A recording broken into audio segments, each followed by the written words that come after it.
Hi, it's Dave here and I'm with my wife Cathy. Hello. You're listening to the Cinema Aisle, where we walk to the movies and we see a movie and then we walk home from the movies. Today we're walking to a little cinema called Our House. It's a small independent chain which exclusively streams subscription content to our TV. Today we're going to watch what is apparently the biggest opening for a Netflix movie ever or something. 30 million people have watched this movie in 3 days, according to Netflix, which is one of those funny things. It's like it's like no one can verify what Netflix say. Like, yeah, it's I know. The Emperor's New Clothes. Like, I bet 1 million people at most have seen this movie, but they're claiming it's beaten Bird Box, which was their highest one. But not in total downloads, I think, but a bigger opening than Bird Box. But we love this stuff because basically when this happens with Netflix, it's an excuse for us not to go to the cinema and just watch a movie at home. And so this movie, I don't know anything about it except that it stars Jennifer Aniston and Adam Sandler. So it's one of those Adam Sandler movies. Netflix famously commissioned a ton of them. And it started rolling the trailer when I turned on Netflix and I saw that Jennifer Aniston was reading a murder mystery book and I was like, sold. I'm into it. Wait, that's what tipped you off that it was about a murder mystery? I love murder mysteries and I love like rom-com adventures, which is what I think this movie is. Like, rom-com adventures? Yeah, like, you know, that genre that was huge in the 90s that we never see anymore. Oh, the genre of rom-com adventure. Yeah, and Jennifer Aniston, I'm a huge fan of hers, and I'm actually a really big Adam Sandler fan as well. Like, I think they're both really good actors. They often pick really bad projects to attach themselves to. Yes, which have obviously and which have often also been completely developed and produced by Adam Sandler. I know, but I can think of some really good movies they've both been in. Like Jennifer Aniston, okay, I know it was a long time ago now, but she was in The Good Girl. She was in another movie called Friends with Money, which was really good. I watched a short that she directed once, which I thought was really good. She just has attached herself to more bad projects than good. Adam Sandler has been in some. We watched a brilliant movie with him. The Meyerowitz Stories last year was very good. Like, he's a good dramatic actor. Oh, he's a wonderful dramatic actor.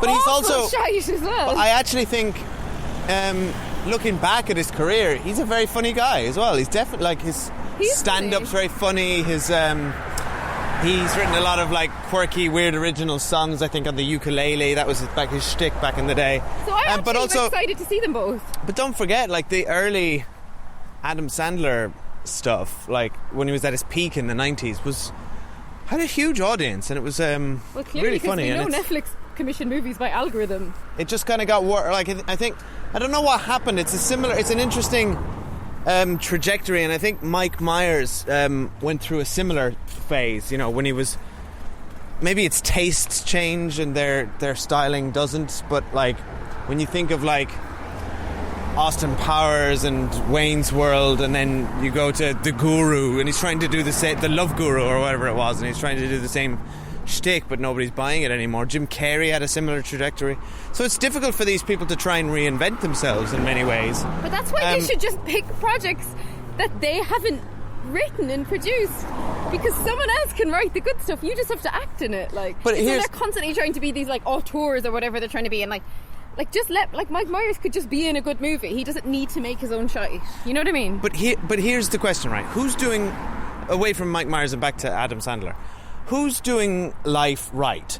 Us, who says, no, you should do more like interesting dramatic roles because you're capable of it? Or Adam Sandler, who's been commissioned by Netflix for hundreds of millions of dollars to create content until the end of time that apparently is breaking records all around the world, and he gets to make whatever he wants with all of his friends and travel all over the world. Oh, he's doing it right. Like those grown-ups movies are literally just like him having a holiday with his friends. The grown-up Have you movies, seen them? I've never actually seen them. Well, I've seen one grown-up movie. I don't know if there's a franchise. But yeah, the one I saw was really, really heinous. It just looks stupid. But this, like, to their credit, they've picked a really good genre that, like, we know, and we've talked about it a lot on this podcast, that, like, Netflix is the home of rom-coms and teen movies at the moment. And rom-com adventures.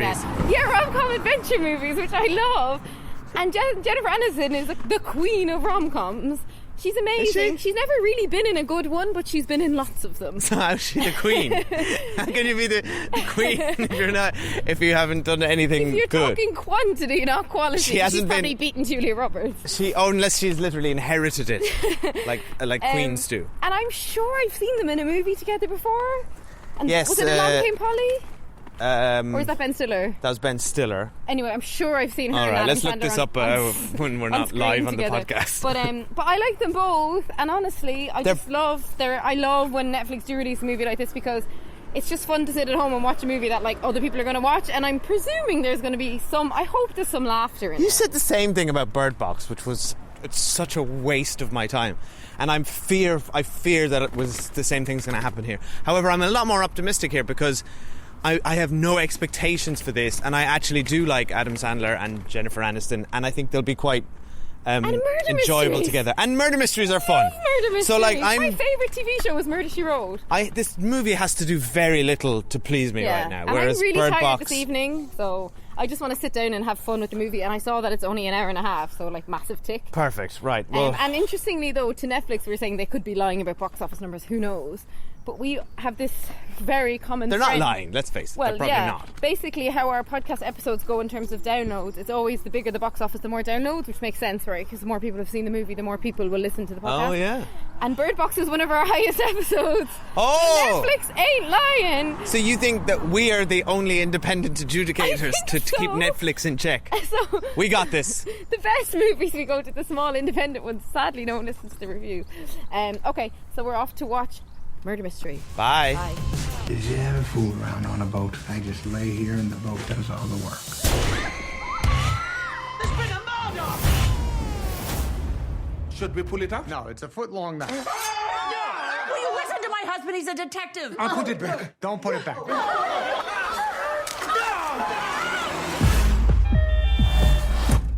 My name is Inspector Laurent Delacroix. I will now summon you for questioning. Why is that smoke ring so good? How did he do that? Did you notice anything out of the ordinary? But we didn't do this. Someone's trying to frame us. We do things together, so can we please just figure this out? It's just like death in the library. What happens in Death in the Library? They died. That's why it's called death in the library. Right, we're back. We saw Murder Mystery. As always, no spoilers yet. If you care about who done the murder mystery. No spoilers to Spoiler Street. So it's actually the next day. We're out for a walk with our long-suffering child who wants to go to the park, but we're forcing him to listen to this review while we push. Well, we are going to the park. Eventually. Let's just say that's the it's ultimate the long road. destination the here. long road. It's a park mile. Yeah, it's a City park. No, doesn't work. But yeah, so I'll qualify what I'm about to say with in the wider scheme of things, this isn't a great movie, and it will not go down as a classic of any genre. However, especially not rom-com adventure. No. However, I really enjoyed watching it. It was like, it feels like it's a movie that is made for watching at home. Like, I think if I'd gone to pay to see it in the cinema, I'd have been annoyed and thought it was a bit rubbish. But because it was just lovely, like an hour and a half on a Saturday night at home when you've nothing else to do. I do really like both of the actors, as I said. It made me laugh. I really enjoyed the murder mystery setup and how like camp a lot of it was. I thought the supporting cast were really unexpected. It was a really good supporting cast. I enjoyed the settings. It was fun. Like, it wasn't amazing, but it was fun, and actually it was exactly what I wanted to watch last night. So I really recommend it as just sit down and have a bit of a laugh and don't take it too seriously kind of movie. Yeah, it's pretty good. It's okay. It gets better as it goes on. Certainly when it started, I think the first 10 or 15 minutes of this, I wanted to claw my own eyes out. And I regretted. I had such regret. Such sweet regret for sitting down and committing it an hour and a half. And you suggested it. I know. Dave was the one who said, hey, have you heard this movie's like the biggest Netflix movie ever? Which I hadn't. But you just gotta know, like, what is it? But I wonder, is it just... Because apparently, I've read more on this, like apparently a Netflix view, they're saying counts as they've watched 70% of the movie. But that's a lot. So that is high. Like, yeah. But actually, as the movie goes on, I definitely got caught up with it. I was interested enough that it kept me with it. Like, I cared who done it. Yeah, I was interested in the murder mystery. It's kind of deliberately silly. It's not particularly clever, but it's sufficiently clever. It's clever enough. Yeah. Like, and I was thinking, I'm going to recommend this to people to watch. Like, I really am. yeah, it's a total, like, if somebody asked me, oh, we're like just looking for something to watch, is this any good? I'd be like, it's fine. And I think it's good for a couple to watch, actually. I think it's a fun movie for a couple to watch together. Not that you have to be in a couple to watch it, but I do think it's one that we both enjoyed pretty much equally. It wasn't like leaning towards me, which can happen a lot with these kind of movies. I think it's Adam Sandler and Jennifer Aniston are very good together. Yeah, they're playing a very comfortable couple. They feel, I believed them as a couple. I believe that they'd been together for 15 years. They have a very natural sort of rapport and light comedic banter. I think they work well together.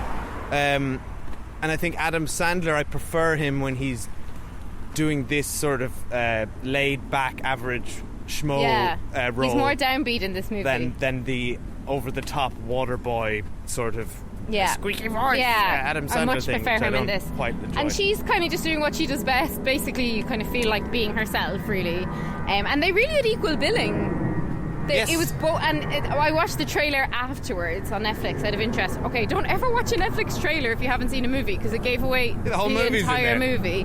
But it was like Aniston, God, I've forgotten his surname. Sandler. Sandler, Aniston, and I was like, how cool that you can be called your surname. I can but dream. Yeah. Like, that's amazing. They're huge movie stars. Like, they must have been paid so much money to do this, and they must have shot it in a month at most, not even.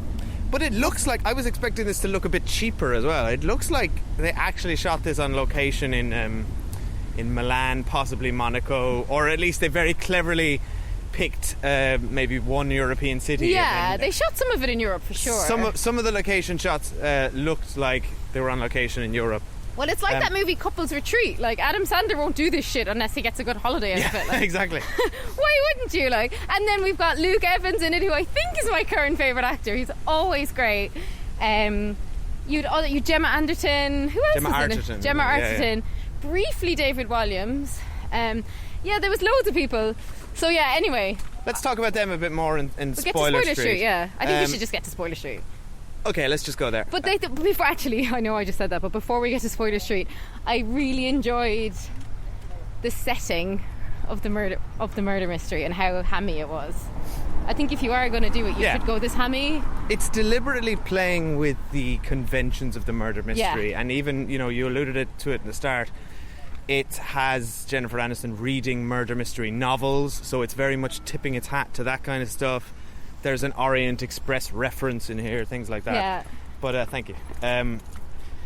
But does it do anything, particularly clever or meta with those conventions? No, but it's serving those very comfortable conventions back to you, and then maybe just acknowledging them slightly, which, is enough. And I think that's the thing with this movie. It's enough. Like, I think they did enough to... They made it work. To make this, to make this work at a sort of minimum level of entertainment. And it is such a popular genre because, obviously we know that, like, in terms of, like, episodic TV, the biggest TV shows in the world are, like, NCIS and those huge standalone episode series. But they're always, like, quite detailed and, like, really kind of serious crime driven. But, like, looking back to the 80s and 90s, at one point Murder, She Wrote and Magnum P.I. and those shows were like the biggest shows on TV, and Diagnosis Murder. People love them. Angela Lansbury was the highest paid actress on TV, and this is exactly slotting into that, the much more fun, light-hearted, okay, somebody dies, but, like, it's silly, like... That's the kind of murder mystery I want to watch. I don't want to watch something, and I know I mentioned NCIS, like, not that I really watch that, and I'm sure that's still pretty light-hearted, but this is pure fun. As in, there's no evidence. That's the thing. In the noughties, it became these, like, forensic detail things. You needed evidence. Whereas before, it was all about the deduction. the deduction, and then you get someone to confess. You wrote with your left hand, but you said you were right-handed. And then the person goes, you got me. You got me, always. So anyway, this just plays into that, and it's just fun, honestly. I think any age group would enjoy it as well. But yeah, before we get to Spoiler Street, Dave's going to shout out to a couple of our lovely Patreon subscribers who subscribe over at thecinemile.com/Patreon, where we do retro movie reviews and TV reviews. And we cannot thank everyone enough who's popped over and donated the price of a coffee a month to hear us talk about things like True Lies, E.T., Princess Bride, Chernobyl, Black Mirror, loads of stuff. And you get all that as an extra podcast feed, an extra secret bonus podcast feed just for you. Called the Cinemile High Club. We're very pleased with that. A big thank you to some of our new subscribers. Well, not new, we're trying to get this so many, we're just still trying to get through you guys. Verity Halliday, thank you very much. Michael Willoughby, big thanks to you. David White, who may or may not be my boss. I've been meaning to ask him if that's him. Rishterd, which is an interesting one. It's the Irish for Richard, like. Yes. It sounds like some sort of noble Arthurian legend. Or if you went to a Wales school like me, it sounds like the Irish for Richard. Okay, sorry, Rishterd. Well, here's Rishterd, sorry. Dave can't speak Irish, in case you can't tell. Well, I know this next name, Clodagh McCarthy. That one I can say. Hello, Clodagh. Well done, Dave. And also thank you to Aidan Dolby and Oliver Martell. Right. Over to the most famous of streets. Spoiler Street. Spoiler Street. Let's talk spoilers. Okay, Luke Evans is a wonderful comedic actor. Yeah, wasn't used enough. Wasn't used enough, yeah. But then, to be fair, it's like we already said, the two leads of equal billing, and it's a 90-minute movie. Like, there's only so much space you can give, like, the third person. And he did a lot with what he was given. As did Gemma Arterton. I thought she was really good. She was good. Yeah. David Walliams got nothing to do. David Walliams I don't rate as an actor anyway, I'm sorry. But he may as well have not been there. And also, what was his character? He was just a His character was nothing. His character was literally nothing. And he also gave nothing to it. Luke Evans, for anyone who hasn't seen the revised Beauty and the Beast, the live action one, he plays Gaston, and it is like a joy from start to finish. Like, watching him be Gaston was one of my favourite experiences of the last few years in cinema. He was magnificent. So anyway, he's fantastic in this, and I really enjoyed kind of basically the movie. The movie starts in, like Dave said, it wasn't great at the start, and it starts with Adam Sandler. We kind of learn that he's a cop, but he's pretended he's passed the detective exam to his wife. But he's not a detective, so there's a bit of deceit at the very beginning, which allowed for a cameo of Sue from Veep, which I enjoyed, where she was kind of slagging him off and calling him a detective in front of his wife. For me, all of this I wish they just got to the murder mystery. But I think they needed the setup. Like, you needed to establish, like, Jennifer is like a hairdresser, he's a police, they are hard of money, they don't have money. They're married 15 years. He's never given her anything in 15 years. Like, I think that setup was necessary, but it could have been done better. Yeah, but you can. Yeah, my point is, you can establish those things a lot better than this awful ham-fisted hair salon scene where that was really bad. They're basically leaning so hard into gender stereotypes. And they're like, oh honey, your man needs to treat you better, like that kind of thing. I can't even trust my man to do the dishes. I would love Jennifer Aniston to do my hair, because I actually think she'd be an amazing hairdresser, because she's always had like the best hair in Hollywood. Yeah, but she hardly does her own hair, so maybe you can't have hair you that want good. Her hairdresser to do your hair. I want her to do my hair, because I think like we'd be really good friends if we hung out as well. On a separate note. Yeah, you'd be sitting around the hair salon saying, my God, Dave never treats me well. We're supposed to be married. I would be like, we're married 15 years and he's never brought me to Europe, which is weird because we live in Europe. But like, alright, here's the thing. I'll buy that he didn't do the Europe thing or forgot about it or whatever. But I don't buy that anybody is stupid enough to buy an Amazon gift card for the 15th wedding anniversary. Like that, do you know what I mean? Like, he would have... That's setting an unrealistically low bar for any. Like, suddenly he didn't feel like a real character in that moment. Well, I thought it was interesting that he's buying an Amazon gift card because it's a Netflix show. I was like, ooh, competitor. Yeah, interesting. But anyway, we're completely digressing. But then it might have been a bit unusual if he bought her a year's subscription to Netflix. It would have been like a pretty crap gift. But once they're on the plane, I really enjoyed watching them in like coach, as they say in America, because these two never fly coach. Like, these two are multimillionaires, and we know that Jennifer Aniston is the face of Emirates First Class. So she ain't flying no coach. Yeah. But I did enjoy the scene where she asked for I think they really established they've no money. She asked for earplugs, and the air hostess is like, oh, that would be like $9, and then Jennifer Aniston just goes into first class and steals a pair of earbuds off somebody. And then Adam Sandler orders a beer at first class, and it was €16. I know. That was really shocked me to my core. But it made no sense, because in first class, like, the booze is included. You don't pay for a beer in first class. Yeah, that doesn't make sense. Once in our lives, we lived in Australia for 5 years, and we used to fly back and forth kind of every year.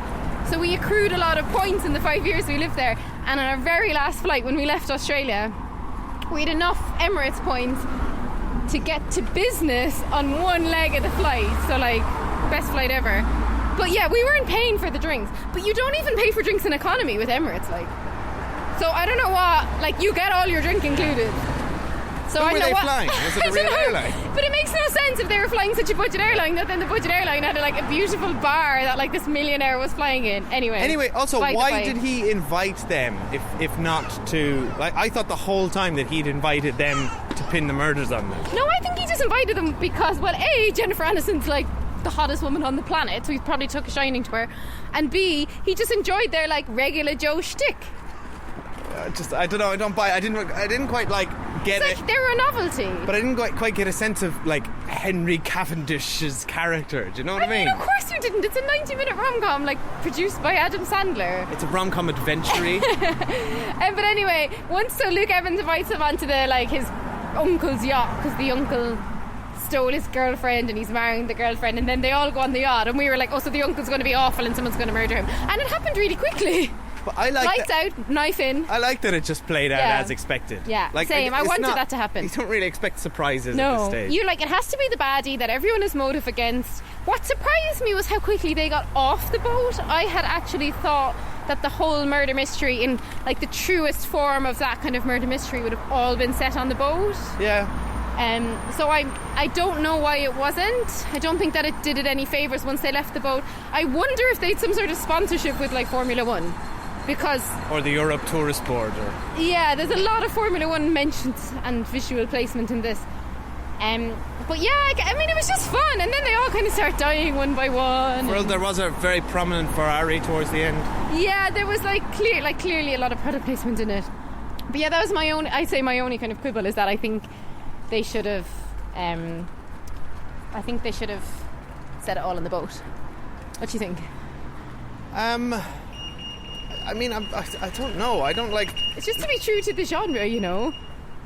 Yeah, I thought it was fine. It was like the little travel, country hopping thing worked out okay. Sorry. We'll go this way. Sorry. It's really difficult in suburban Surrey to record a cinema because you're just banging buggies with other people. Just non-stop buggy action. It's literally buggy traffic jams as we're doing this. I don't have much to say about it. There's not much to say about it, honestly. I'm like... It's fun, and what's really fun is, like, I thought this was genuinely fun. You've got to stop saying that word over and over. On the plane, when Jennifer Aniston's reading her murder mystery, and Adam Sandler goes, it was the butler who did it. It's always the butler who did it. What was really fun at the end is that the person with the surname Butler actually had done it. Yeah, that's come on, that was a nice little... I got a little... Yeah. I mean, yeah, it was fun. I really liked them as a couple. Like, I just really enjoyed watching them, and it's total caper. Go off and watch it. They didn't... Like, I did enjoy their easy rapport. I thought the character stuff they tried to work in for them to create conflict, like him lying to her about the police exam, didn't really amount to anything. It just gave you that expected moment of conflict later in the third act. But then that doesn't really resolve very well. Yeah, but I enjoyed it because they're a married couple. They're together 15 years. They're obviously like pretty happily married, right? So there's no kind of inherent conflict in the relationship. And when she finds out that he's been lying about being a detective, she just says to him, "But why are you lying to me? Like, we can get through this together." Like, I think it's a normal reaction. Like, if I found out you were lying about something like that to me, something relatively trivial, because you were embarrassed and trying to save face, not because you were being malicious or, like, you know, cheating on me or something. Like, I get it. I'd be relatively understanding. Not you telling me that you got a pay rise and lying about it and like bankrupting us for this holiday. But like, I think her reaction was kind of normal, and I think I'm glad they didn't overplay it, because that would have been silly if she'd gone off and like shagged Luke Evans or something. Fine. Look, I mean, I just don't. don't have enough energy to even mount to criticism at this movie or try and make it better. Like, I think this movie is as good as it was ever going to be. It's better than I thought it would be. Well, exactly. Yeah. This is probably the best version of this of this whole idea that we were ever going to get from the Happy Gilmore company. Yeah. Which sounds like a really backhanded compliment, but I did think this was good. I laughed. Yeah, we quite laughed a lot. loads. I got quite and a when few they first chuckles. announced that they were doing all these Adam Sandler Netflix movies, we were the first to like roll our eyes and groan. But you know what? We've been proven wrong. I just hope they all have Jennifer Aniston in them. There's some good gags in this. The Sex Machina one got funny, me. Yeah, that was funny. And what was the other movie she was in? Princess Blowdart. It's funny. Like, that got me. Yeah. Okay, go on. Everyone go off and enjoy it if you haven't watched it already. And if you haven't already done so, please head over to Apple Podcasts and leave us a review. We would really appreciate it. You basically go in, search the Cinemile, and you can click 5 stars, and that would be amazing. Thank you so much. And thanks for listening. Yeah, let us know what you thought of because we know, well, you'll have all seen it, because apparently everyone in the world is watching this movie. Yeah. And it's going to be our highest rated episode ever. At the Cinemile on Twitter. So welcome to all our hundreds and thousands of new listeners who are Adam Sandler and Jennifer Aniston fans who can't get enough of this movie and need to hear people talking about it. I actually couldn't get enough of it. That's why I went and watched the trailer, because I was like, I wonder if they've any kind of behind the scenes or like DVD extras, because I wanted to see some.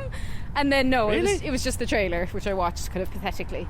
So yeah, I would watch it behind the scenes on this. But anyway, You would? I would, yeah. Oh God. Okay, bye. All right, well, I'll get you the DVD of this for your birthday. Thank you. When you get me X-Men Dark I Phoenix. don't think they release DVDs of movies that are on Netflix permanently when you have a Netflix subscription. Good question. Yeah, I really don't think so. Probably not. Okay, bye. If only you could get Netflix on DVD form. Okay, bye. Bye. I don't want to give it away. It was the butler. The butler did it. Leave my books alone, okay? Just let me read. Timber.